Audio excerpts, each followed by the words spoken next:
A lot of the time, the argument hinges on the protection of property rights, in my experience, and there's really this like slippery slope mentality that people have, where they think that essentially to appease like investors, which I think we've understood widely that the government is largely in their pockets, they have to really put on a show that property rights are like completely protected and prioritized, as opposed to the needs of citizens. Yeah, so there is that dynamic, especially in like a globalizing world. Yeah.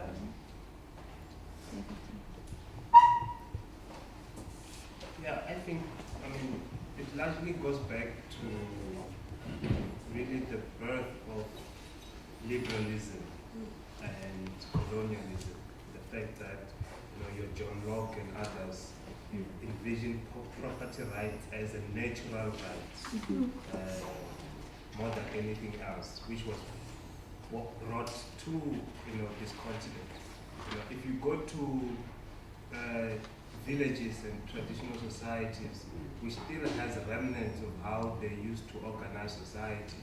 What you do is, if you want to start a family, for example, if you have read Things Fall Apart, Chinua Achebe, it tries to draw a picture of how things were before the interruption of colonialism. Well, if you want to start a family, you go to the chief and the elder and you say, hey, this is me, and I have a wife here, and then they're like, okay, we'll give you this land for you to use to bring up your family.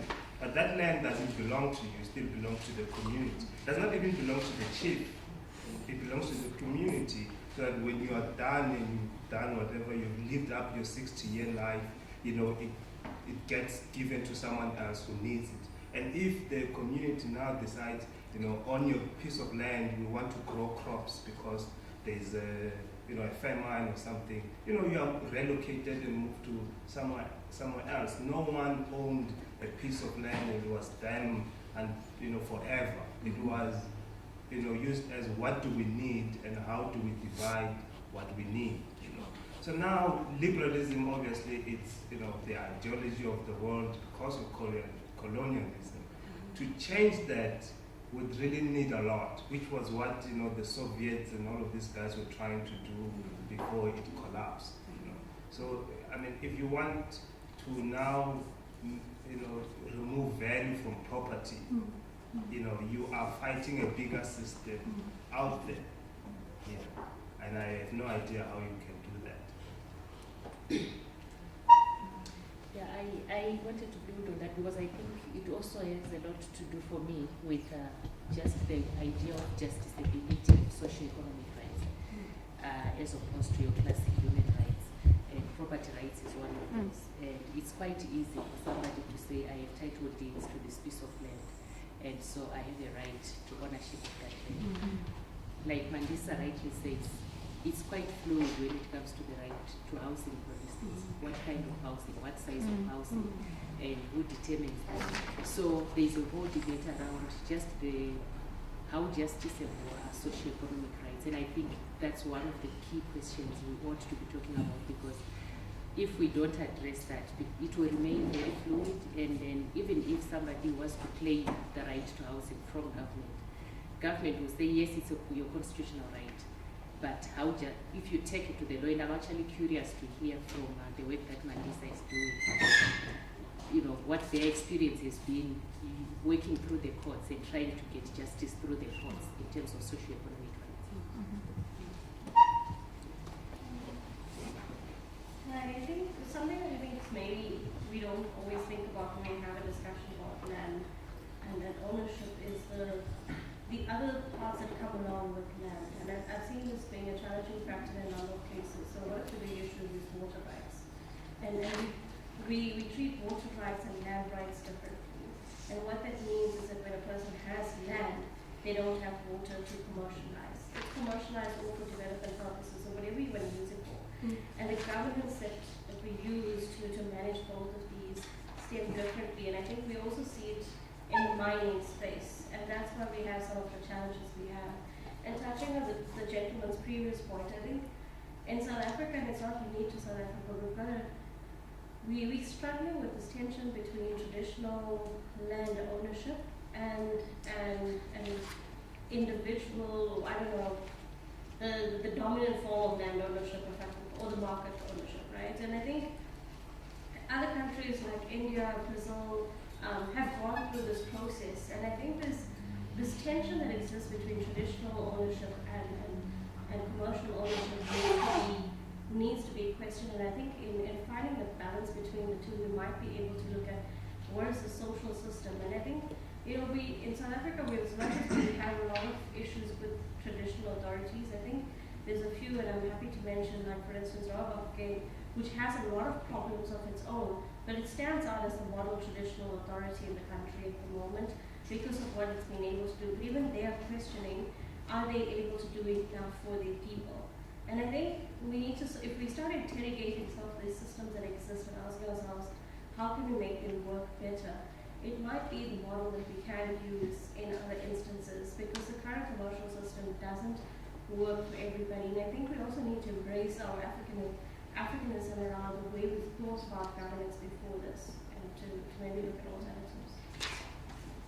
There was one more. We'll take one more hand. Yes. Yeah, what I'd like to say is just two things. That it is clear that there is a discrepancy between customary laws and national laws. That is quite clear, because once again, if you look in terms of housing, a certain woman who has rights to their house, their house is the property, they have ownership over it. When their husband dies, they have, but then when it comes to customary laws, it doesn't belong to you, it belongs to the brothers in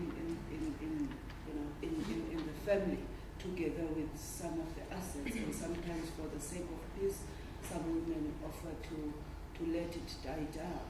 And to me, that is quite key, because women are the ones that cultivate the land,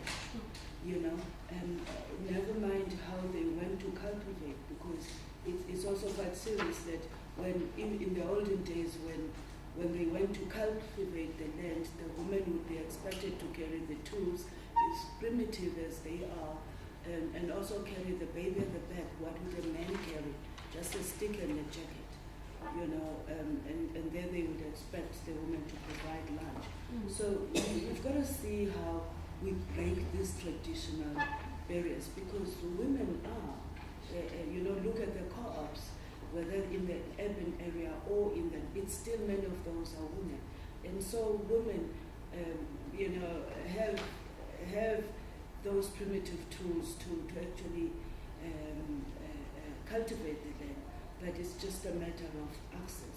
Once again, if I look at them, the young people, and I want to find out from the young people in the house, are they ready to use the land? Are they ready to make to make something out of the land? Are they ready to live out of the land? If for an example, the young people here would be given a farm, would they be ready to do, so we need a little bit of educational background on some of small things. How do you grow a garden? No, young people don't want to grow vegetables. I'm just making an example.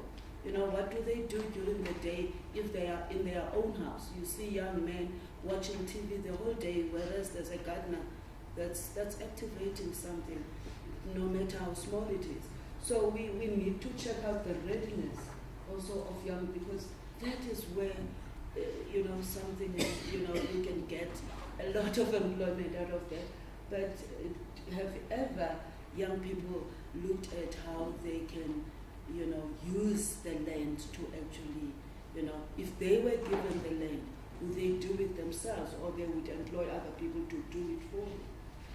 Thank you. So I would encourage those of us who are thinking about the tension between customary land rights to actually consider watching This Land. I think it's actually happening today at 11:15.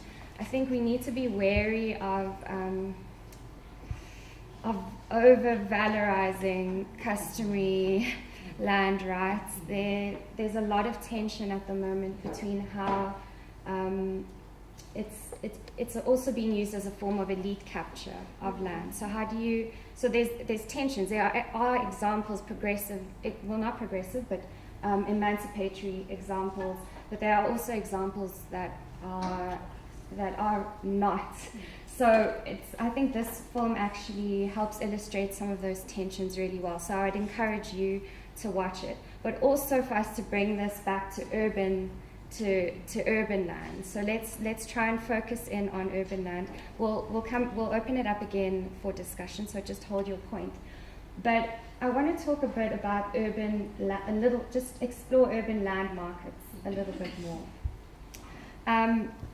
We also live in a particular period in global capitalism, right? And we hear a lot about the role that financialization is playing in land markets, particularly urban land markets. So I think it would be useful, Sean, just to hear your opinion on the manifestation of that in the South African context. We've, particularly post-2008, we heard a lot about the role that the financial crisis, how closely linked that was to the housing crisis that played out in the US, but also broadly across the world. And there was a recent UN report, actually, on housing that showed the role that financialization is playing across the board. So it's a phenomenon that's having an impact on evictions, on foreclosures, on speculative land purchasing, and things like Airbnbs and short-term rentals in inner cities. So how is that playing out in the South African context? Do we have a sense of people writing about it at the moment? Sean?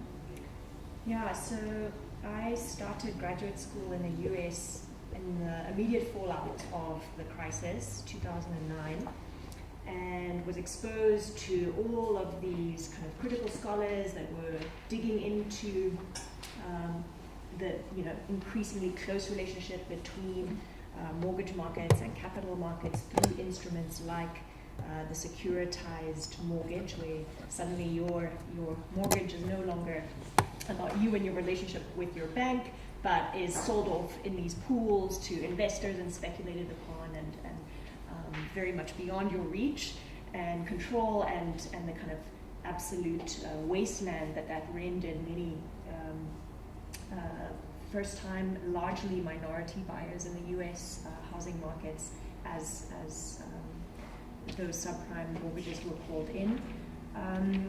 And I came looking for something similar in the South African housing market with these, sexy tools of critical geography that I've been exposed to in the US, and had to confront again that obduracy of context and history and specificity, and also, okay, what is useful from David Harvey and his theory of how capitalist urbanization works, and what wasn't. So for me, some of the tools that are still useful from David Harvey and his theory of capitalist urbanization in reading the South African landscape was seeing how the built environment and its finance really became an outlet for capital accumulated in other spheres. So during the commodity boom of the early 2000s, we saw credit and money just flying into gated communities, townhouse complexes, malls, to stave off crises of overproduction in other spheres, right? So that I was like, okay, I can see how that's happening. At the same time, after the crisis, we saw a lot of that capital dry up, the end of the commodity boom, and then a kind of new form of investment into property, as there's still money flying around, right? Those pension funds still have to put their investment somewhere. And we start seeing good old-fashioned land surfacing as a kind of safety deposit box from investors all over the world, looking for these new kinds of assets to offer their investors. But largely in the form of sort of new rental assets, so both office, retail, as well as housing. We see in the South African case a new institutional instrument, the Real Estate Investment Trust, appearing in 2013, which offers an avenue for this kind of global investment. And we've seen the rise of some of these domestic REITs, the Growth Point. You'll see their signs everywhere. Redefine, you'll see their signs everywhere. 10 years ago, you wouldn't have. So these are major new players reshaping urban markets, but very much towards the rental, which is something to think about critically in the housing space as we push for models beyond the ownership model. How are some of these new actors also interested in the rental space and the commodification of that, and asset streams for investors elsewhere? So in the fallout of the mortgage market in the US, you've seen a similar move into these kind of financialization of rental properties for these new instruments.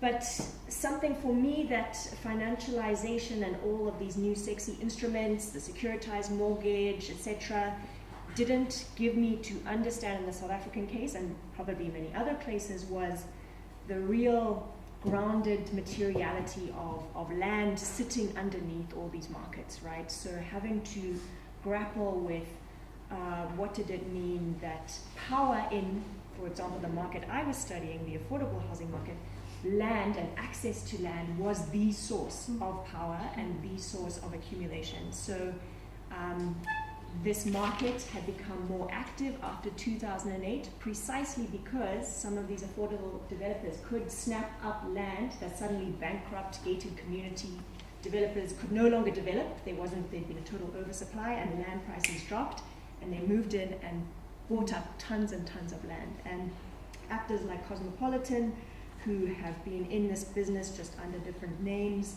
since the early 90s, have been slowly building their land banks through this time, such that they now sit on something like 25,000 development opportunities, and an incredible consolidation of land holdings, which is a very familiar story in the South African context, and it's a very racialized story.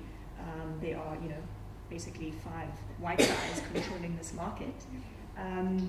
So for me, having to confront again the landedness of housing markets was something that I was hungry for and not finding as much in the kind of US scholarship. I mean, this question of some of the major real estate actors, so you raise that Growth Point as an example. I think they're an interesting case because they're not just a South African property development actor, but they're investing at the moment in Eastern Europe, in parts of Spain, I think, recently, in the rest of the continent too. They're a global player. They're the largest listed real estate trust on the Joburg Stock Exchange, but they're not just a property player in the local context. And you need to also think about the overlap with the state in this, right? Because the largest institutional investor in Growth Point is the PIC. And I think it's part of our thinking in our heads around differentiated land markets. So the land market in Rosebank, or land in Rosebank or Sandton, is naturalized. The way it's being developed is just assumed that that's the way it has to be. But shouldn't all land be viewed as political, and every brick that's laid on a piece of land be politicized? So actors like Growth Point kind of slip under the scrutiny of our land debate, for instance, at the moment. And Mandisa, this is where I kind of want to bring you in. I actually very purposefully wore this t-shirt today. There's this movement in Barcelona called La Paz, and they've been contesting foreclosures and evictions in Spain and in Barcelona. And as a movement, they've directed a lot of their protests and a lot of their public anger around the housing crisis, not only at the failed state, but at the banks. So they've occupied banks, they've sat in, they've had women sit in on bank foyers and refuse to move until the eviction notice that's been served by the bank to a particular family is reversed. They've raised the profile of finance capital as actors with agency within our system, right? Do you think we're doing that in our activism in South Africa? Who are we letting off the hook?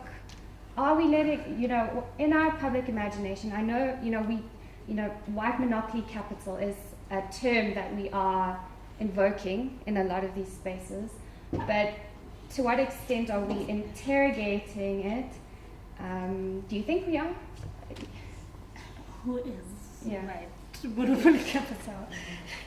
So, I mean, it's been an interesting kind of sphere to be in, and we've always, for the longest time, targeted the government as an instrument that should be dealing with the injustices that we see in urban land ownership, injustice type of thing. And what we've done, and I think this speaks to your guys' point about the protection of property rights and what our experiences have been in courts. So, rightfully so, we've targeted the government. But we have, even in targeting the government, I think we haven't really touched and made the impact that we should be making. And I'll just take one example there and then maybe explore who else we need to be looking at. In Cape Town, there's a piece of land that was occupied a couple of years ago, and it's called Marikana. It's in Philippi East. And that informal settlement is one of the most dangerous informal settlements in Cape Town. And it's one of the most underserviced communities in Cape Town as well, like any other informal settlement really. And what's interesting about that case is that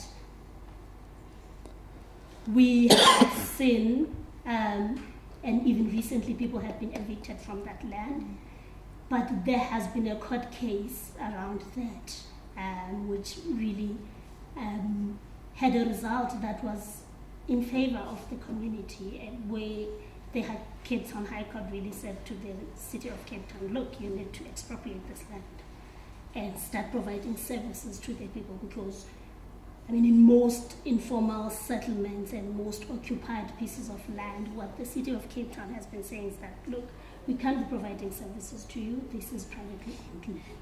So we can't bring sanitation, we can't do any of the things that we would normally do in a community that is in the city of Cape Town. But there's a court case, there is a court ruling that says, listen, expropriate this and start developing this land for the people that stay here, so that they feel protected, so that they are part of the city, so that their dignity is protected.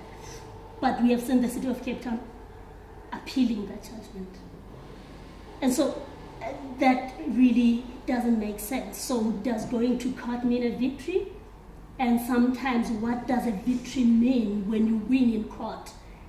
How is that victory translated into real life change or real life experiences and the transformation in those? I think in most cases that we've dealt with as the SJC, and I know Equal Education, NU, and most of the organizations we've worked with, what we have confronted as a challenge is, what do we do after the victory? And I think it's a question that we're still grappling with, to say, so when the court says this is what you should do, how do we then begin? And that has been the question. How do we mobilize and put pressure to make sure that court rulings that are viewed as victories are actually implemented into real life changes?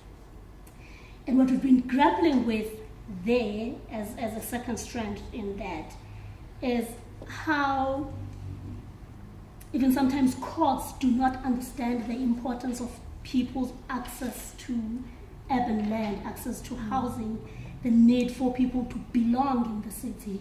And I mean, we've heard some of the most bizarre arguments in courts, like judges asking what an unemployed woman wants in the city, why do you want access to schools in town? I mean, you're not employed, how are you going to afford those things?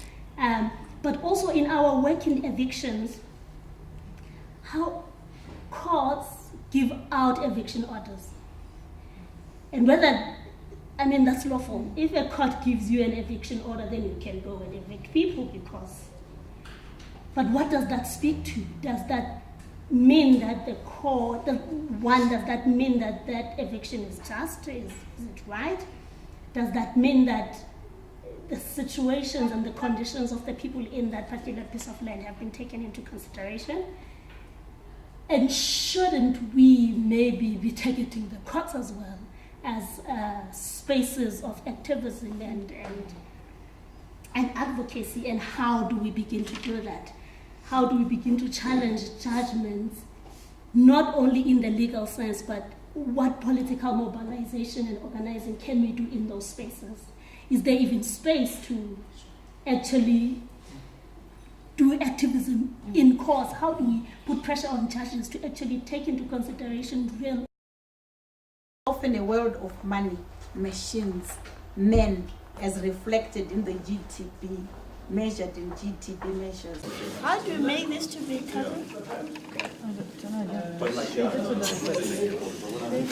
Yes, like and then puff it, and then we stick it on with puff it up a bit. Yeah. For cotton, use a cotton bag. Yeah. Awesome. That's cotton. Should we chop the plastic off? Or should we? No, we just leave it. I would. And how, in the work that those guys have done, it really became obvious that, look, politicians are politicians. Sometimes we'll back and we'll not get anywhere. But how about we actually target property owners? How do we then begin to disrupt that space and actually put pressure on those people and see what that, and I think once that was tapped into, then that's when change began to sort of come. And I think there's, in Cape Town and I think across the country, there's that relationship between property owners and politicians. And maybe in the country that speaks to tenders and blah, blah, blah, blah. But in Cape Town, that could also speak to approval of things when a development or a developer wants to build this. How that is not scrutinized to take into consideration social housing, to take into consideration affordable housing in the inner city. So how that relationship we haven't really explored to say why are property rights protected over normal people, ordinary people's rights to housing, to dignity, to all of those things. So I think there's a space to actually make property owners, private developers uncomfortable as well.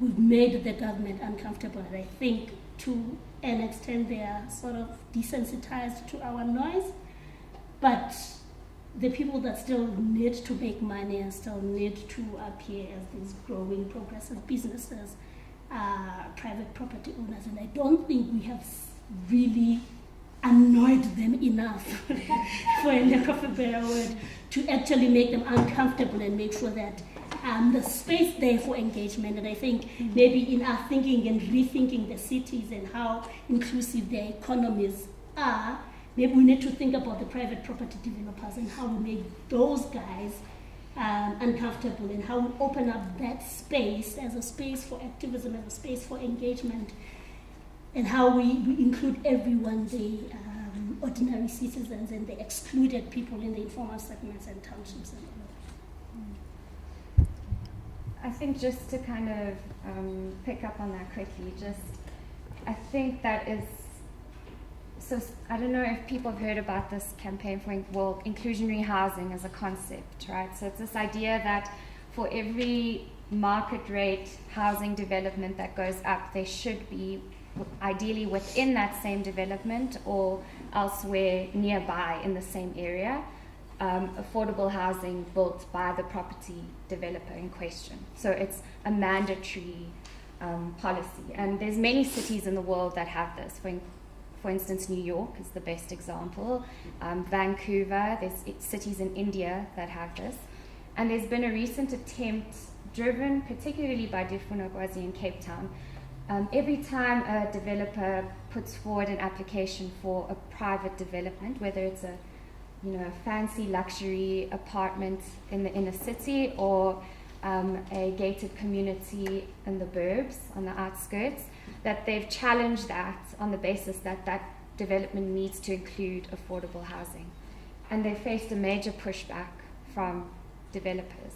But the developers are now putting pressure on the city, saying that if you mandate us to build affordable housing, we will leave.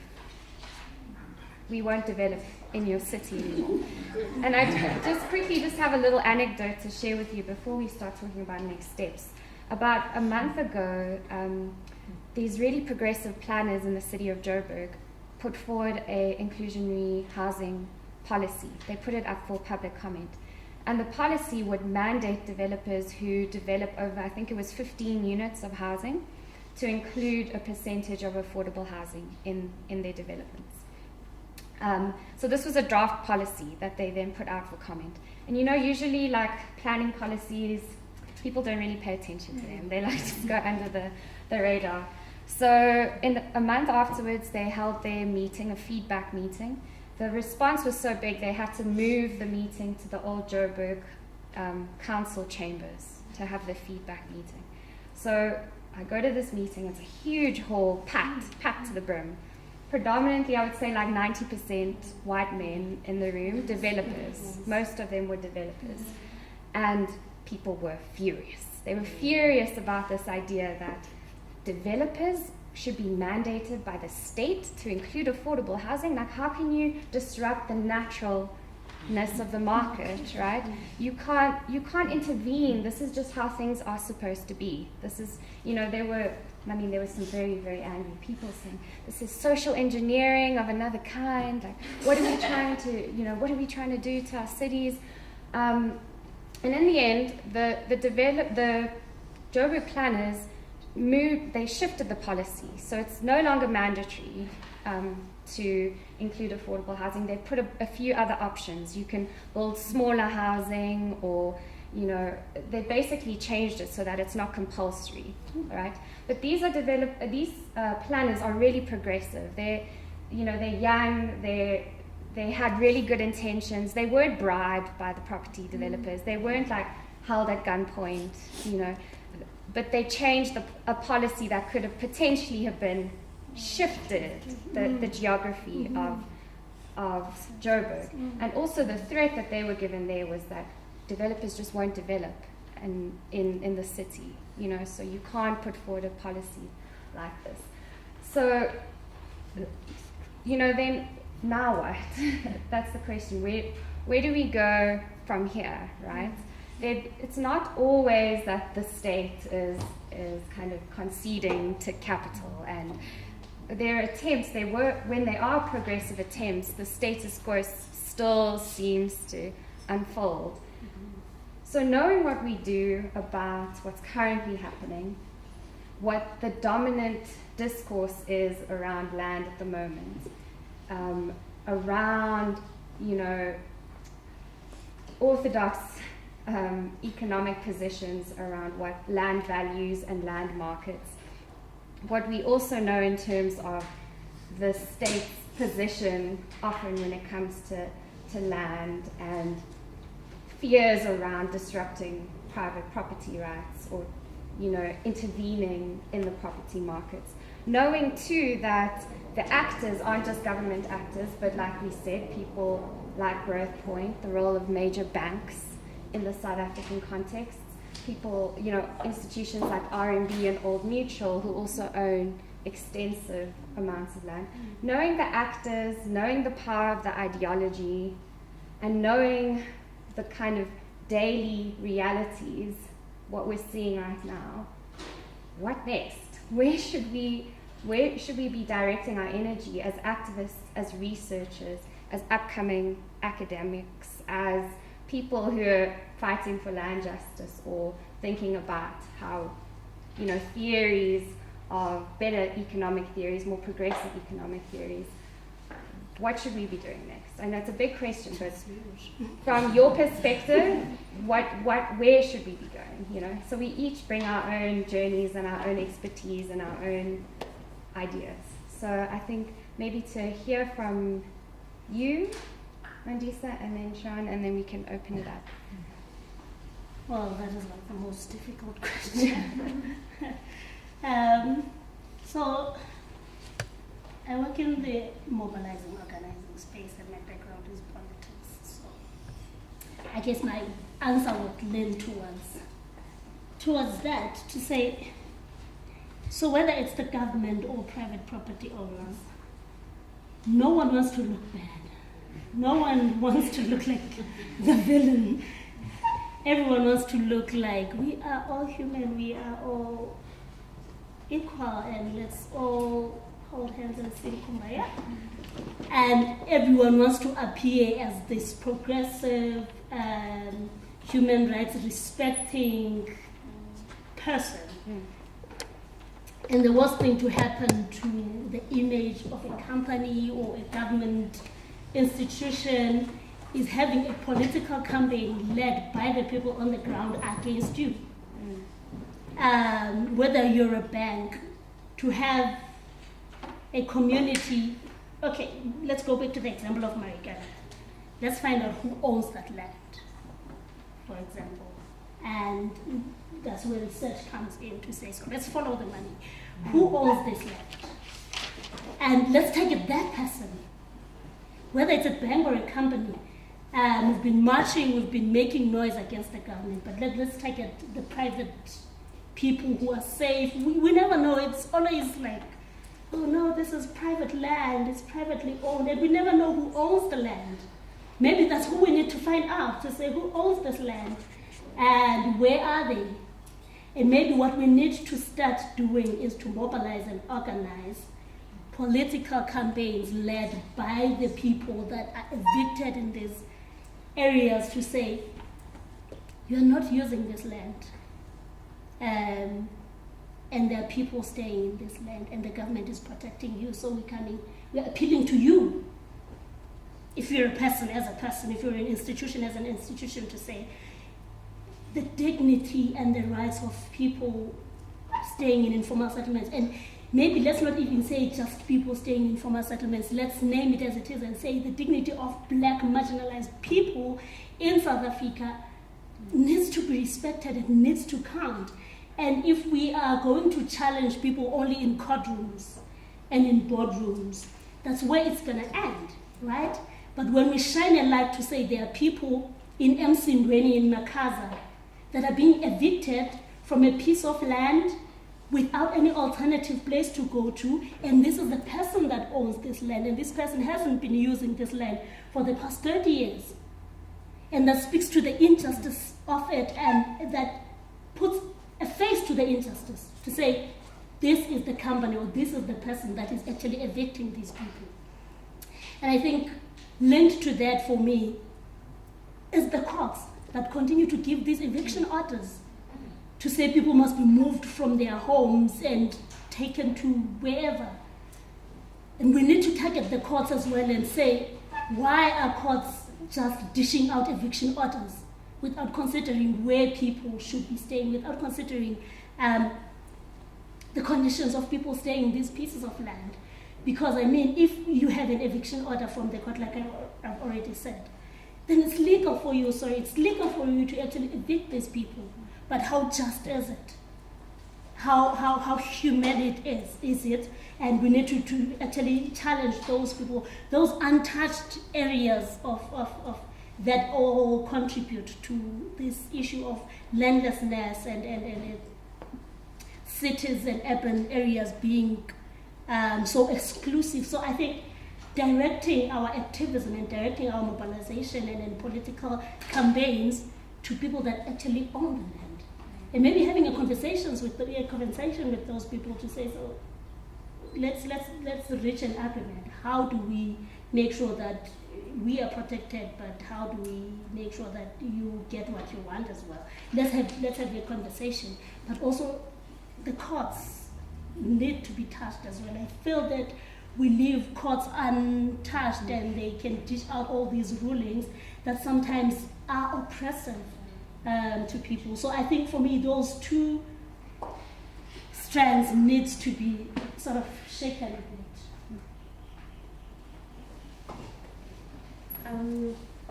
So one other side of activism, I think we've already mentioned the PIC briefly, but what would it mean to think about shaking up how pension funds see good investments, especially those that we can talk to in terms of their members, so the Government Employees Pension Fund.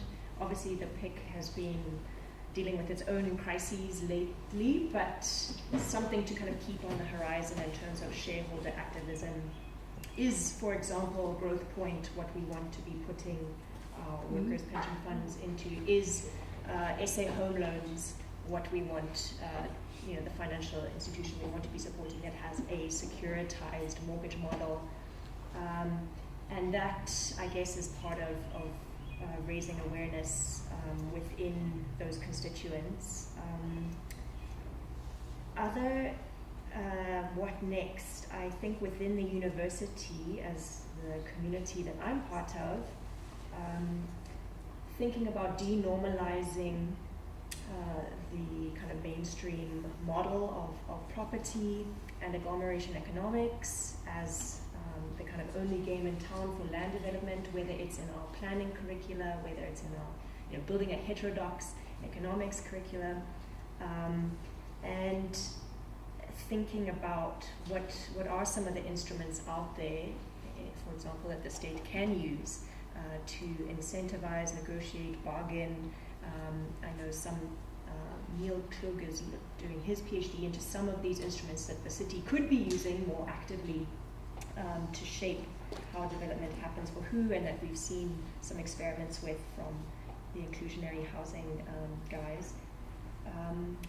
And then I think in terms of the research space, I think there's a lot more work to be done on the operations and calculations of these mid-level institutional actors, financial institutions, developers, REITs, and I'm not talking about big systemic analyses. I think we have a lot of that work, but in terms of finding points of leverage in mobilizing in the ways that Andisa was talking about, how might our research in those hidden abodes of power at the kind of firm level, what might we learn there about how to mobilize? For example, someone looking at the what goes into your credit risk assessments. What are all the proxies that go into that determine whether you are credit worthy or not? And some highly problematic assumptions, for example, whether you have a landline or not means you are more or less risky. So what does that have to do with connecting to historical legacies of who was provisioned with landlines and where, And there are actually some bankers who are fighting within their own credit committees to change these because they know it's bad for business. So thinking about what are some of those sites of leverage we could explore as researchers. So part of the masters that brings me here, right, is around the legal aspect, right? I think what we've been seeing a lot is the meaningful engagement the courts ask for, especially in I think we saw this with Olivia Rowe, we saw this with Joe Slovo, that the court will then say that the government must go meaningfully engage with the community. But I think we all understand that the power dynamics in these engagements are one of the questions I have two. The one question is around the idea of, and it's a reflection when it comes in the form of the question, around what meaningful engagement looks like with private individuals, right, or institutions. So when the court, I think what we often see, the court says evict, right, because the court finds itself in a difficult position to say that the community must go engage with an individual or a company. Right? And so I think part of it has got, and the legal part of this conversation we're having is an important one, is whether or not the parameters or scope is there in the laws of constitution itself as we see it now, or in the way we choose to interpret these laws and the constitution. Just to reflect on what you're saying as well, is I agree that the court ought to be a space of contestation. I'm slightly uncomfortable, however, with the idea of the court being a space of protest as well, especially when we understand that those who are on the other side of this have got deeper pockets than us, right? And that if we're then contesting and protesting in this courtroom, in the space that ought to be independent, so I want to fully agree, and also I'm intentional. And the one other part that I'm interested in as well is so there's an interesting development in East London. I think it's the New Cove development. So the occupiers that are there, who then, after discussing with Rob Pollock, I think his name is, decide to buy the piece of land from him for 17 million rand. So I think they're in a crowdfunding process at the moment.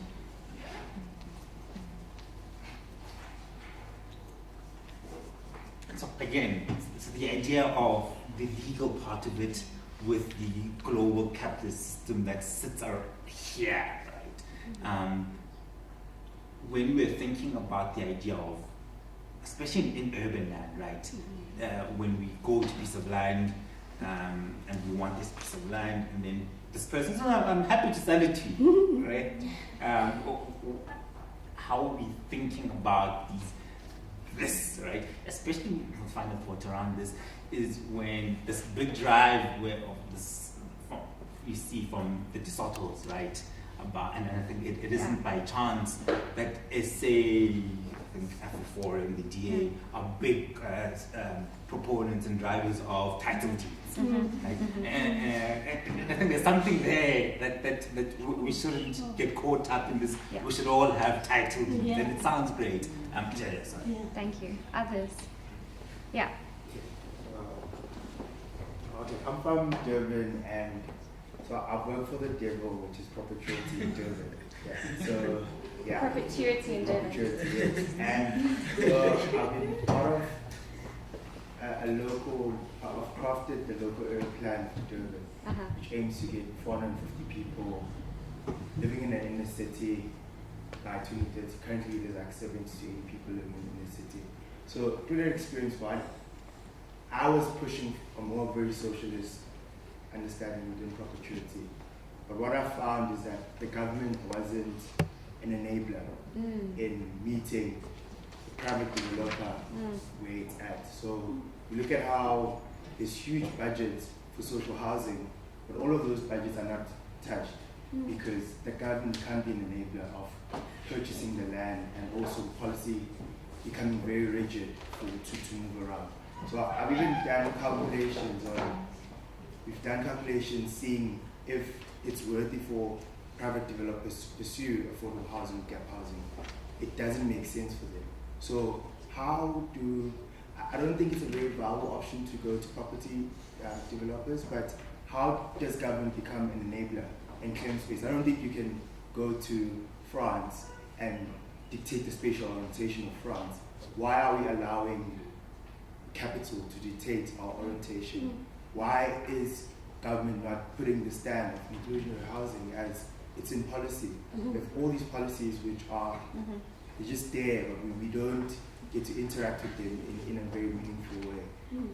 And part of understanding protest is very necessary, but how do we get to a point where we engage and we look at models, because in Cape Town it has happened that there are social housing projects that have been successful with different ones. I've seen the work that they're doing. How do we look at the positives and try to replicate those models? What models have you guys seen for social housing that has worked? You know, in parts of Latin America, it's been a thing that it's more and more embraced internationally, also locally. And Cape Town has that.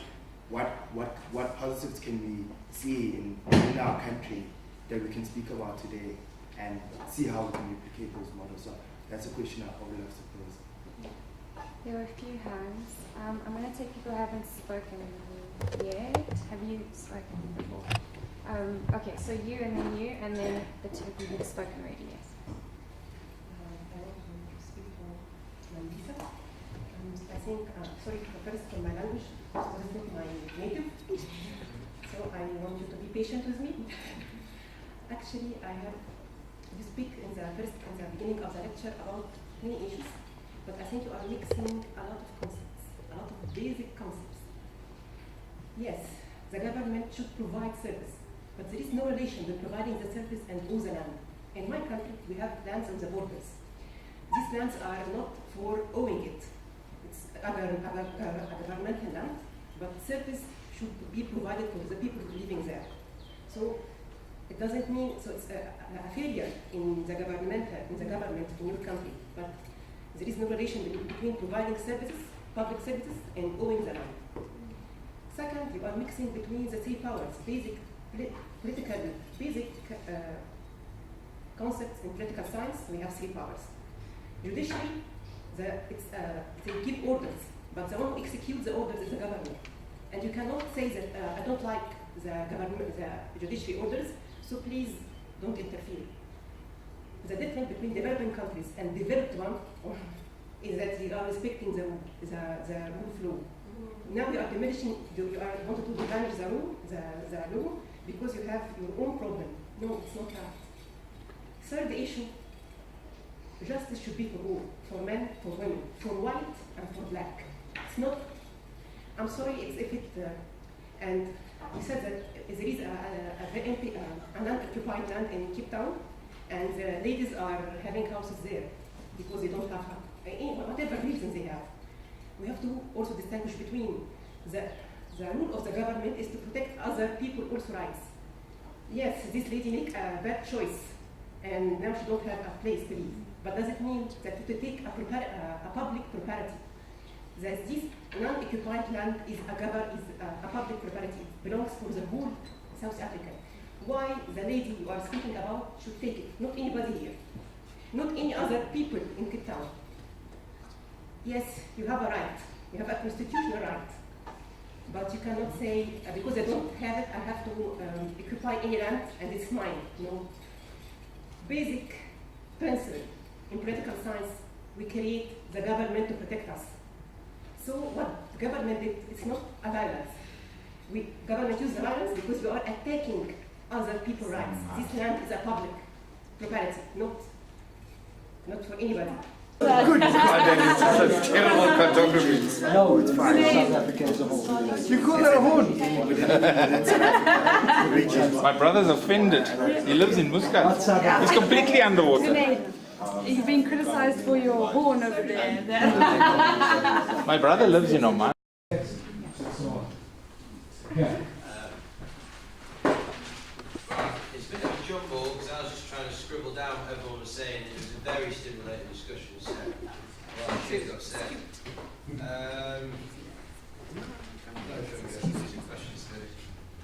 Right. So basically, what got said about the national laws was, in short, is that they're sort of members potentially of almost like an aspiring middle class, but under colonialism. They've not acquired any sort of means of production, they have no wealth of their own, and they're basically sort of looking to imitate the middle class of Western colonialism. They sort of aspire to that, but then potentially almost form together to inspire a nationalist movement, which to many of the people in the country that are all seeking to depose this colonial government, it sounds attractive, but really it's a bit of a smokescreen that's sort of applying material wealth, really. We don't actually have any aims, or established like social constructs in order to redistribute the wealth once the independence is actually achieved, which is obviously what can sort of contribute to the collapse or, you know, the ineffectiveness of the government post-colonial regime. And then what was question 2 all about? I've got written here anyway. Underdeveloped seems like they had a sense of there's little imagination, you know, within this national bourgeoisie. It's just that they have something to gain from supplanting the former colonial regime and becoming the new bourgeois class. There's no real social or political aim or acumen beyond the removal of the colonialism, which isn't really, you know, a political aim in of itself. And like a developed bourgeoisie even maybe have a concept of how the wealth should be redistributed in this post-colonial landscape, and sort of maybe even some economic power of their own in order to understand how that might work. For number 3, it's a bit broken to be honest, I don't really know what's on it, but I've got EFF, Economic Freedom Fighters. I don't really know what that is.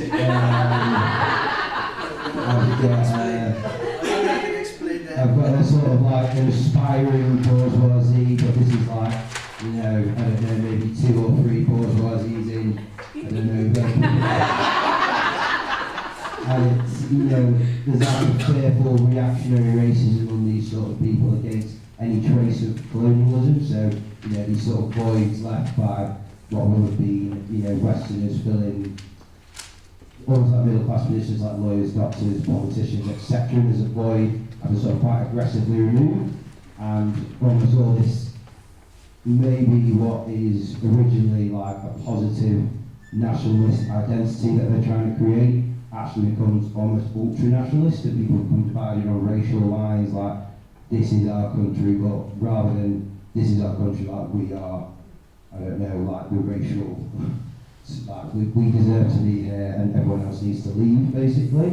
And so we sort of mentioned that that's maybe come to like an anti-Indian sentiment, some scapegoating going on, potentially some imported racist values like post-apartheid, and then didn't actually get around to writing 4 because I'm not very fast enough to write that fast. Okay, thank you. Thank you.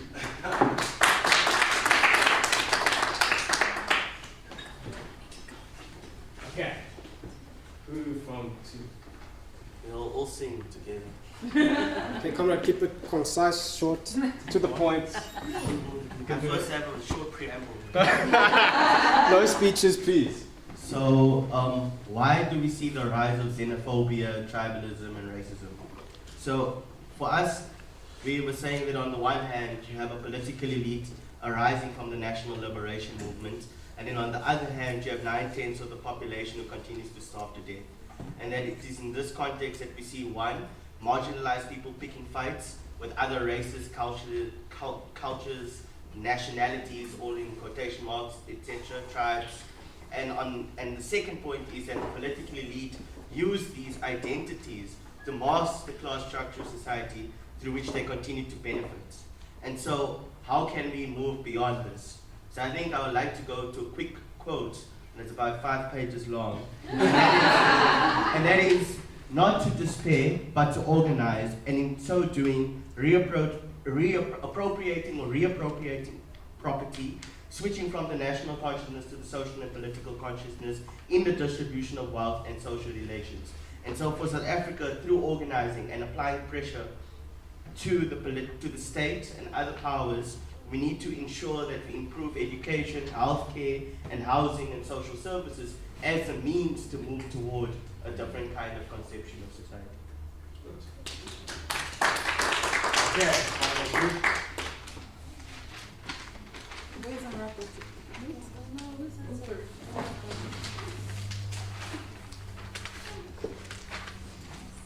So the final question, we are also building our own social consciousness. Yeah, so I'm not gonna go there.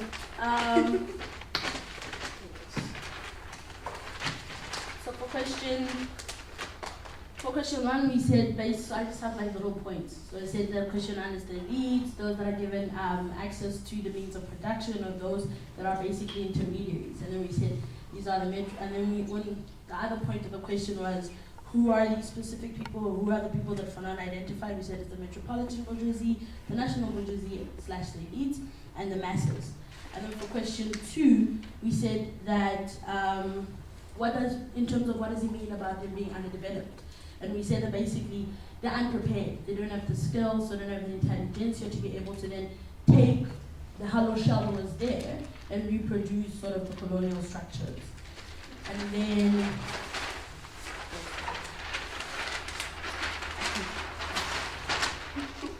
right. So then for question 3, we say that so the people realize that the cake is a little bit too small and they can't replicate the cake. So then, and the reason why they realize that they can't replicate the cake is because they want to become the national bourgeoisie, and it's a little bit difficult for them to do so. So what happens, because they're all in the same space, they end up fighting and picking fights with those that are around them, and that's xenophobia and so on and so forth. Yeah. To sum it up. But also, one point also, for the last question, we are in the same group here. In the same group, is that the shift from national consciousness to class consciousness is happening in this country according to the two-stage revolution. You know, the first stage being the National Democratic Revolution, which happened with the ANC coming to power, and the second stage being a socialist state. But we even see now energy is crystallized towards that state with the EFF, with land expropriation without compensation. This needs to empower the workers and the poor. So we find out that really that process of Fanon is being implemented here. So, that's it. Okay, thank you. Okay, thank you everybody. I'm sure there will be a lot more conversation to be had. But thank you for your participation. And enjoy your tea and coffee, and we see you. It's too strong, Yeah. And that money is being used to build the house of the God. Yes. And the pastor is the one to condemn me and say, sex workers. It's a sin before God. He is a big buyer. Yes.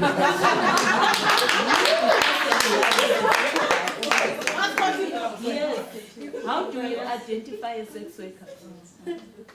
According to the law and the constitution, it said only if you are caught right-handed exchanging the money.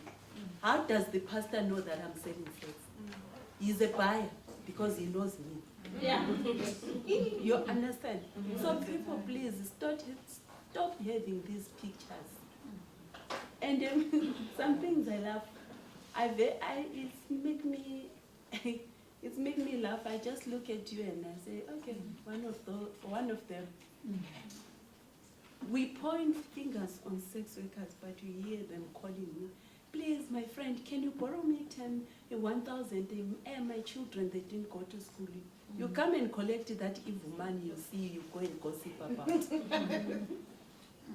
Please. And who's the buyer? Our husband, our brothers, our sisters. This is what is happening. Let's just see it as an occupation. And when we are tackling this issue, please take the moral issue out there. And say, because I'm Christian, and this and that. Yes, you are. We understand you are Hindu, you are Muslim, you are what? But we are talking about the human rights of human beings here being violated. People dying. My fellow colleagues, they don't make it. Each and every day. Swear to the Sex Workers Education Advocates Task Force. They've got a campaign. It's called Say a Name. They report cases about 5 sex workers have been killed and no one knows because of these criminal laws. And those cases are not prosecuted. They just say she's a sex worker. We had a successful story in Teka, Zweletu Teka, those who know her. He's a well-known artist in South Africa, but he killed a sex worker. And he's in prison now. So please, And those people who buy, there are people in power, the men that we are talking about. As we are saying, as she's saying that now we are looking at this issue, we say we want women to be independent, but yet it's like we are promoting men. No, we are not promoting men. In the sex working industry diversity, we have got all different genders. A woman can be a client. A transgender can be a client. It's not only about a woman and a man. A couple, married couple, can come and approach you. It happens. So it's about you, the understanding and the thinking, and stop and start taking out this moral issue and look at the reality, the human rights. We are talking about the rights of the human being here. This is the new model life. Please. This is what I'm asking you to do. Bertha, would you like to respond to some comments and questions? I think I'll just respond to your comments. The first one was, I think, about the access to land in terms of how women are feeding the rest of society. I therefore say exactly yes, that is very important. The land is the economy, and it is indeed the future. And by 2050, we have to think of innovative ways of how we are going to continue to use that same land that we have to be able to feed about more than 9 billion people by 2050. And that is something where issues of land rights and issues of where most of the small-scale farmers have to ensure that actually they are part of that, ensuring that they have land rights to land, to ensure that we continue to feed the communities. Otherwise, we are going to have a hungry society if we do not do that. And in terms of even with those rights, we also rights to land. We also at the same time have methods of which we are continuing to use in order to make sure that we safeguard the health of the soil. Different methods that we are beginning to use. Some call it climate smart agriculture, some call it permaculture, but what we are focusing on most of the times is to ensure that we feed that soil. We start by composting, either feeding it sometimes with biomass, to make sure that it continues to be able to feed the people. Even with the little land that we have at the moment, we have to look after it so that we can continue to grow the food that we eat and continue to live healthy lives. And the second question is on the other forms of energy that we use. We have entered, especially in the rural areas, into using biomass. And most of the women there, for example, in Guyana, where I started, they are actually into cooperatives where they are building the biogas digesters themselves from biomass, and they use biomass, and they are working. And whilst they've got that kind of energy, they're able to be involved in other economic activities as well, so that because they've got sustainable energy within them. And on top of that, there's also the issue of solar that we are also using, solar cookers. And what is at the core of all of this is actually ensuring that there's a lot of training to get the necessary skills to make sure that we maintain and use those technologies. And what we are actually calling for is mostly to say, whilst most of those things are regarded as insignificant, we're driving this economy in that manner. We want them to be recognized as the future in terms of energy production. And also as women, we do not want only to be consumers of energy, but we want to be able to become entrepreneurs within the energy industry, so that at least we can be able to be successful entrepreneurs and be able to thrive in this kind of economy that you're talking about, where actually our solutions address the needs of the issues that we deal with on a day-to-day basis. Thank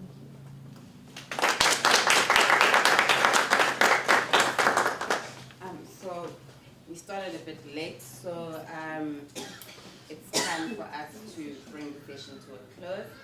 And I would like to once again thank Constance and Bertha, because from them sharing their personal politicals within the economy, I think they have inspired us to think, to reimagine what we see as work, to start to reimagine ourselves in the positions that we find ourselves in.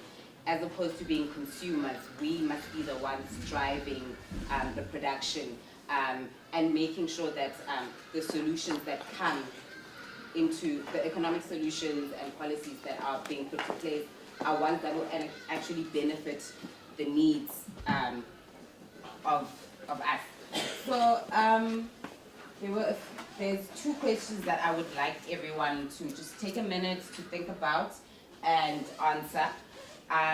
In us reimagining what is labor, what is work, how to shift from being consumers to being producers, and all of the things that we discussed, I would like us to just take a minute and just write and just fill in on the pieces of paper there, what needs to be done to realize a post-capitalist economic future, and what does a post-capitalist feminist economic future look like.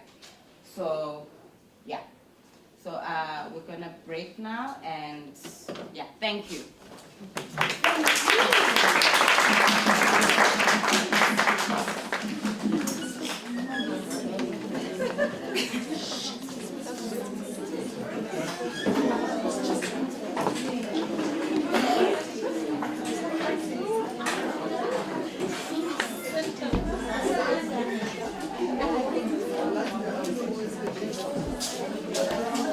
Yeah, thank you.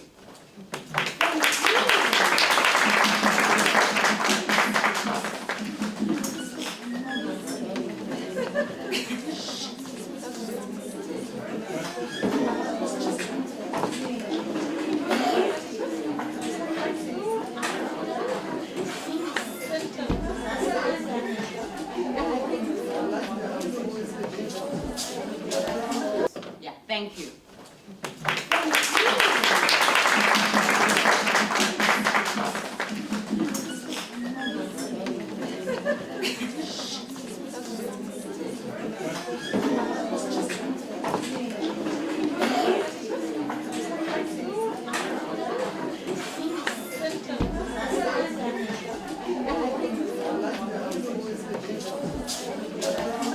Yeah, thank you.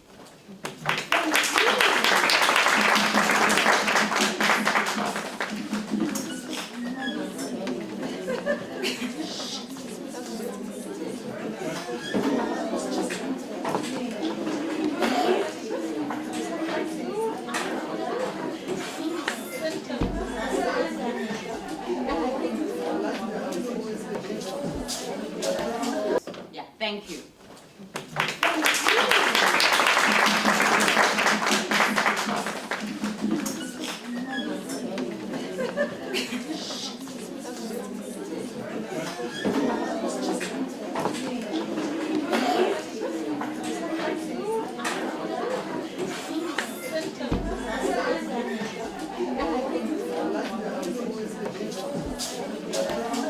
Yeah, thank you.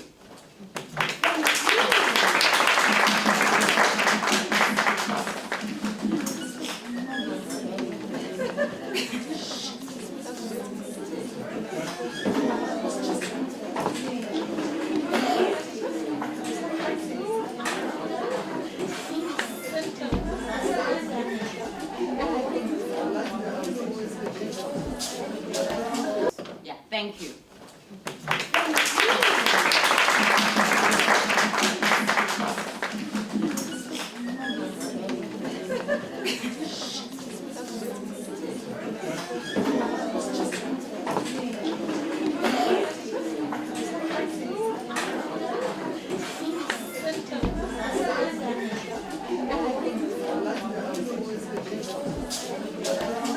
Yeah, thank you.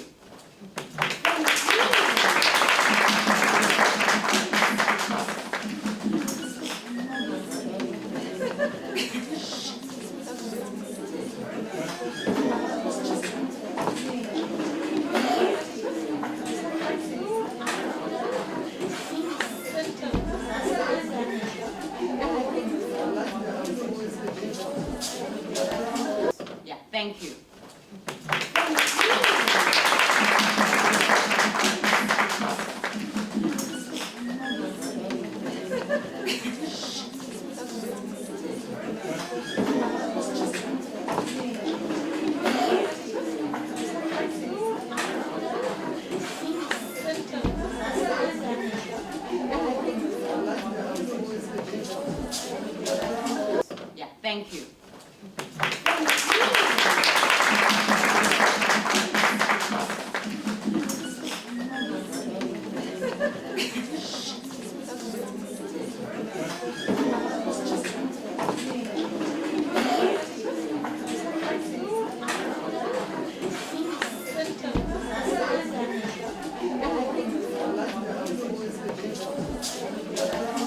Yeah, thank you.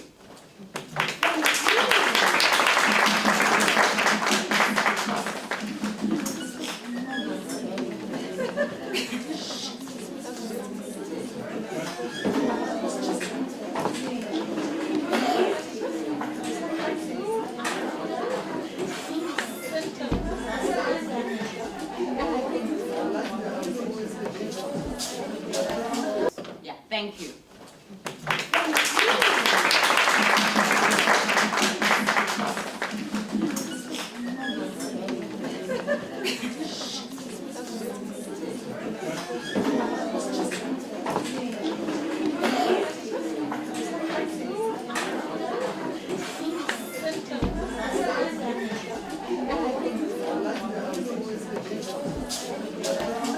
Yeah, thank you.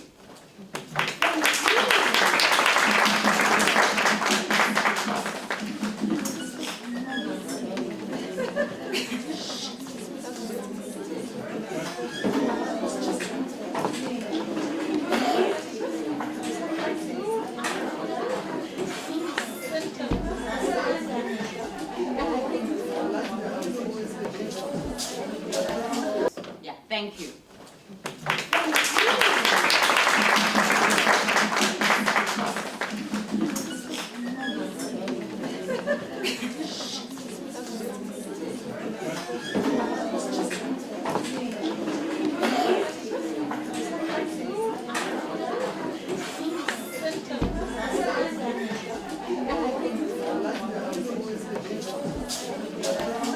Yeah, thank you.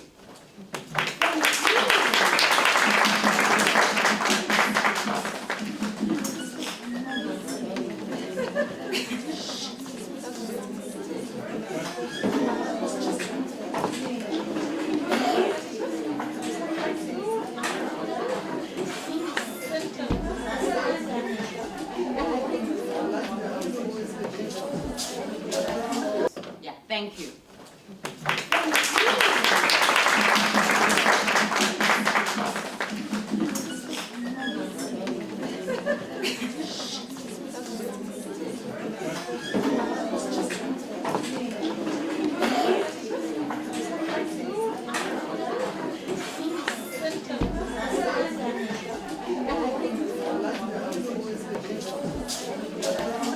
Yeah, thank you.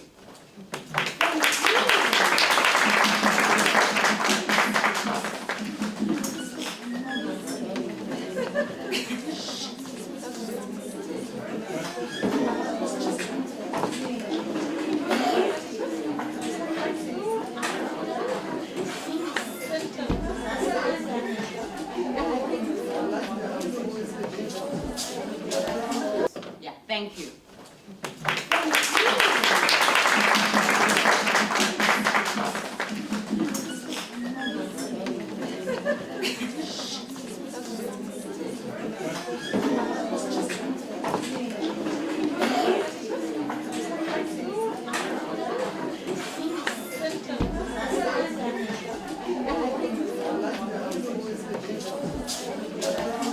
Yeah, thank you.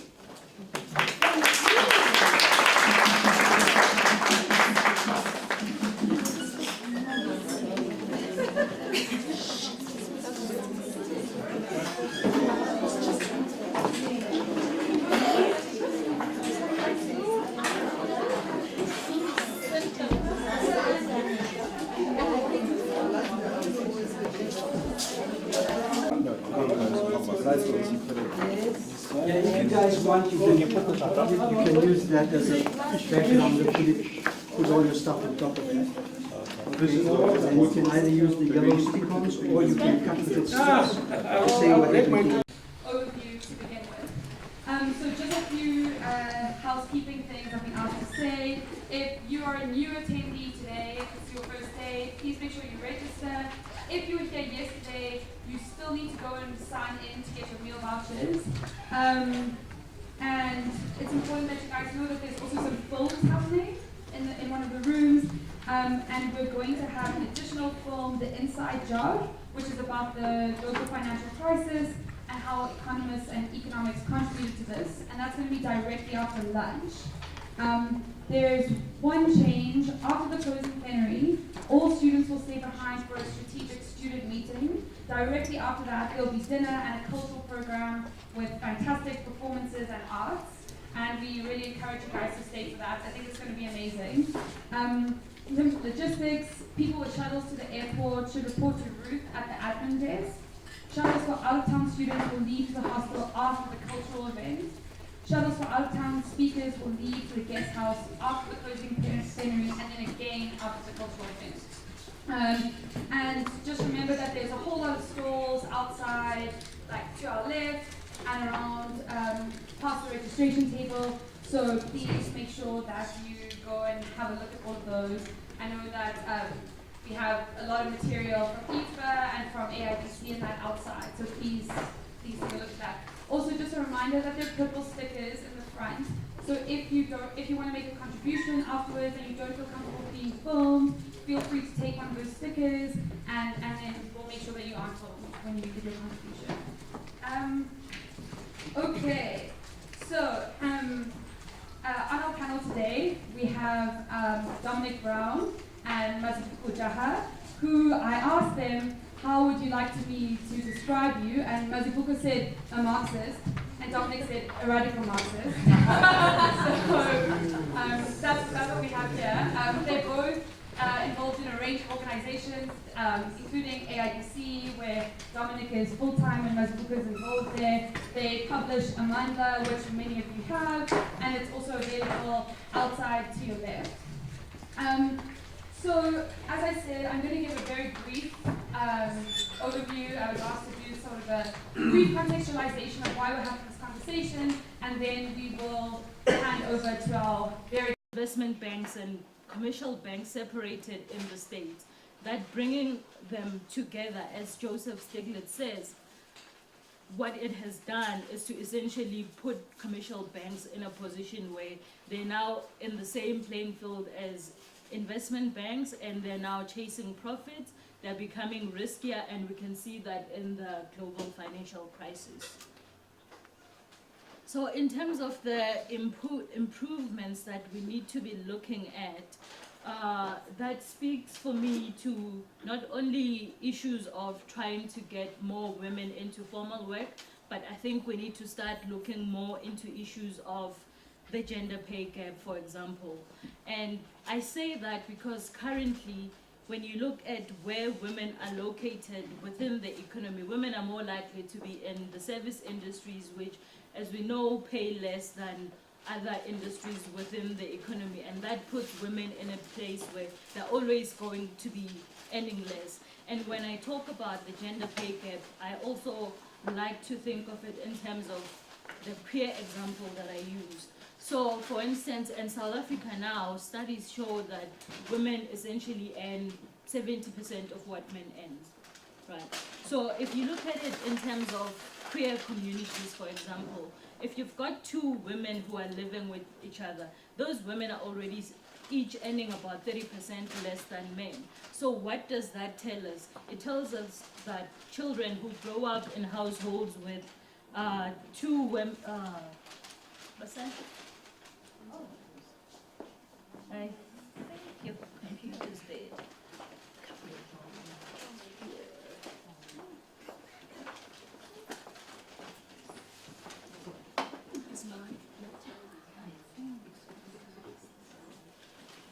Okay, so while Basani fixes that, what I was trying to say is that if you look at it in terms of, let's say, a man earns R1 a month, you know that a woman's going to earn 70 cents. So if there's 2 men living together, the total income of that household, if we don't account for deductions, that's going to be R2. But if you look at the women, that's going to be about R1.40.